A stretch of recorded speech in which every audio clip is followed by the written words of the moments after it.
What up? It's your boy C's. We made a podcast with a little segment we do once in a while called UFC C's. I know Bam claims this is probably my favorite sport and my favorite probably part of the show, but he's big hating. But would really like to talk about the UFC card that happened this weekend. UFC Mexico in Mexico City. Big Daffy. Feature bout was between Yair Rodriguez and Jeremy Stevens. Now, I wanted to show my shirt off, but I got this little bacon collar thing happening here. It's kind of making me mad, but I just want to show up my favorite place in the world, the Aloha State, Hawaii. A typical swap meet shirt. Love it. Gotta support it. They have the little four shirts for $20. Hit it up every time. Aloha Stadium swap meet. Swing by.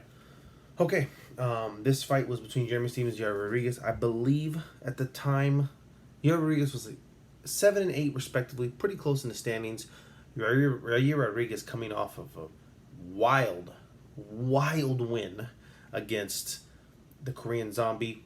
Let's keep it real. I mean, people want to say what they want to say. Yair Rodriguez is a really good fighter, but that fight, Korean Zombie was putting on his ass the whole time. Just beating him up, coming forward. It didn't really look like anything Yair Rodriguez threw hurt him for real. Korean Zombie just kept coming in, putting it on him, putting the pressure.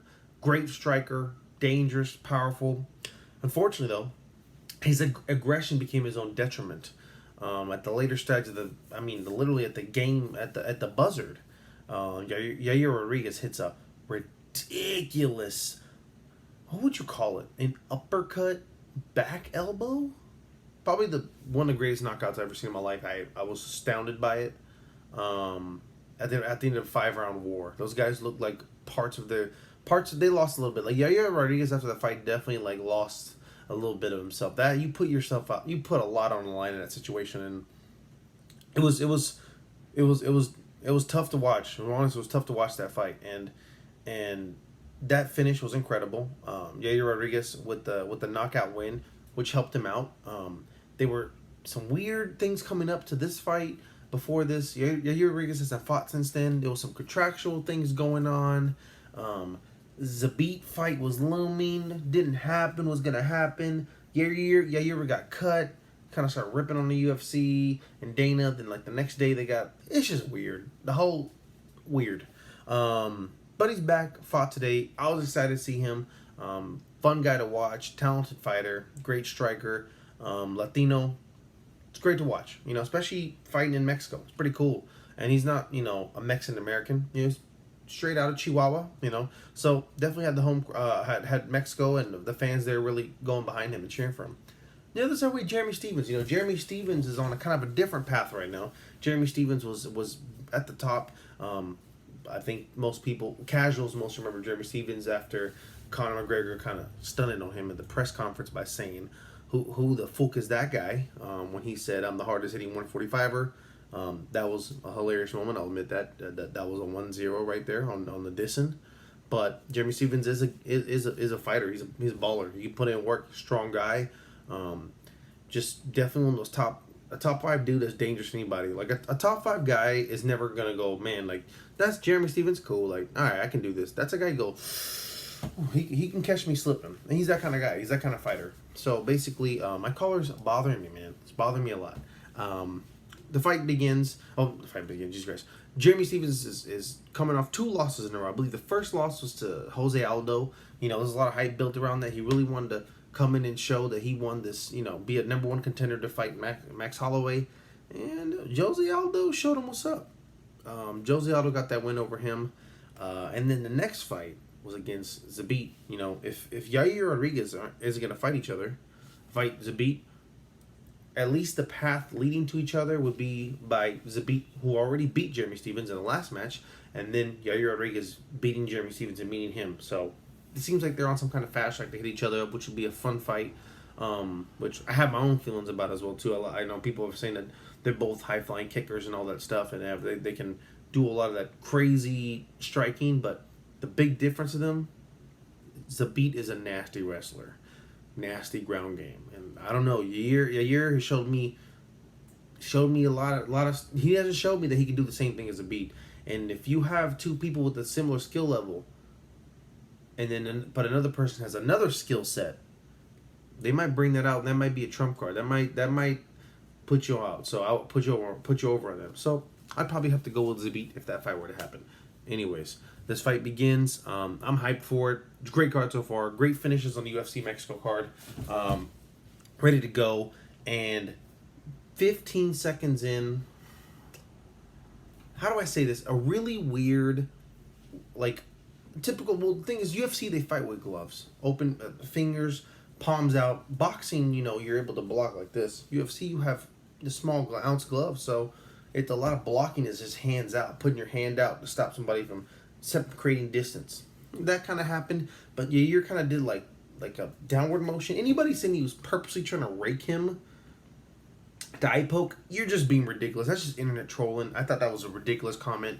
And also the same thing, I think, saying that Jeremy Stephens was trying to not fight him. I think it's kind of whack too. It's really tough to say. I think that literally what happened was, we have a situation where we're using it was kind of like a VR situation, because when Yair did the rake motion, everybody in the replay could see that it didn't look like. Okay, we've all seen, let's say, I hate to do it, one of my favorite fighters of all time, John Jones. Great fighter. The thing is, he puts his arms out and people have been eye poked. Daniel Cormier against Stipe Miocic. Fingers in there, and you see the replays when the eye poke goes in like this, it's wild. And it looks crazy. And those guys went on the fight, and Miocic lost too. And I don't have the statistics on eye pokes, but I can't imagine people that have received eye pokes have a high win percentage. And maybe that's not anything. Maybe those statistics aren't correlating, but it's something. It's something. It's some type of data out there, and it's something to look at, I think. And I think that going into that situation, Herb Dean did phenomenal. I mean, you couldn't ask for better reffing. We often criticize MMA reffing, but that was the best job I've ever seen. Calm, checking the time, saying I didn't even know the time was started already. He was like, well, how much time is left? 2 minutes. Goes over to the guy, say, hey, we got 2 minutes left. Goes back, says 1:28, trying to get a read on, letting Jeremy Stephens get the full 5 minutes to really cover himself. Jeremy Stephens, I know, I'm not saying he faked it, but it just looked kind of weird.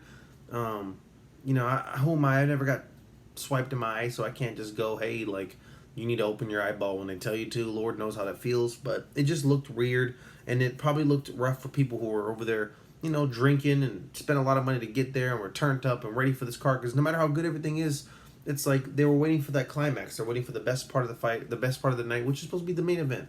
And to be over in 14 seconds, man, you're gonna have some pretty pissed off people. Now, that behavior, I absolutely don't condone it. I mean, throwing garbage out there, that's ridiculous.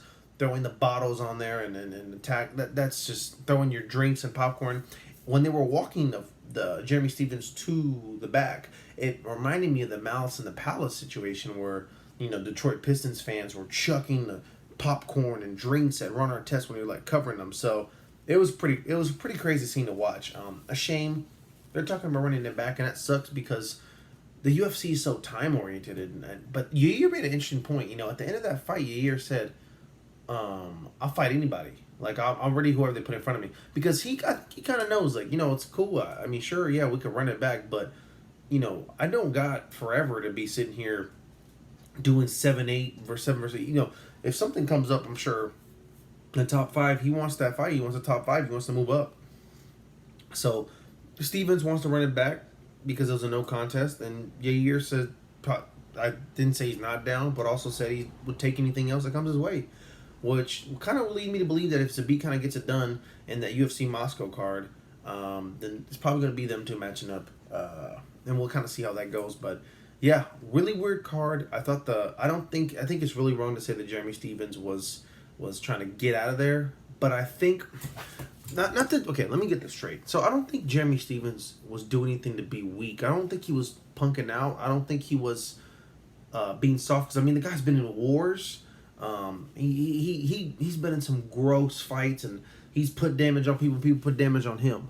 But I do think that you can't tell me that subconsciously there wasn't a part of him that went, why? I don't know if I want to. This is risky. Everybody having your vision hampered, especially against a guy who's a dangerous striker. like Yair Rodriguez, I don't blame somebody. I don't blame him for having any kind of doubt that it would be wise for him to continue. So, whatever happened, happened. The fight's over. It's a no contest. We can argue today. It won't even prove anything if anybody was to prove that he's wimped out or not. Because even if you can't, because it all only matters the next match. It only matters on a rematch. It only matters from here on out. So we're gonna see what happens from here. UFC isn't really the rematch league. It's more of like whatever happens, happens, and whatever's available is gonna happen. So we're gonna see what goes from here. 145 division is pretty wild. I don't think Yair is nearly ready for someone. But you know what? I think Yair could fight, like eventually get in the line to fight Max Holloway, because Max Holloway is not someone who's taking you down. But watching that pressure that Korean Zombie put on Yair Rodriguez, Lord knows that the pressure that Max Holloway puts on you, come on, dude, like they can't be happening. So he has a lot of work to do, and we'll just kind of see what happens. This has been your boy C's. This is my UFC C's recap on the UFC Mexico card. Had a great time. Make sure you guys check out WeMadeItPodcast.com. Subscribe to us on all platforms. We're on all the apps. And yeah, that's it.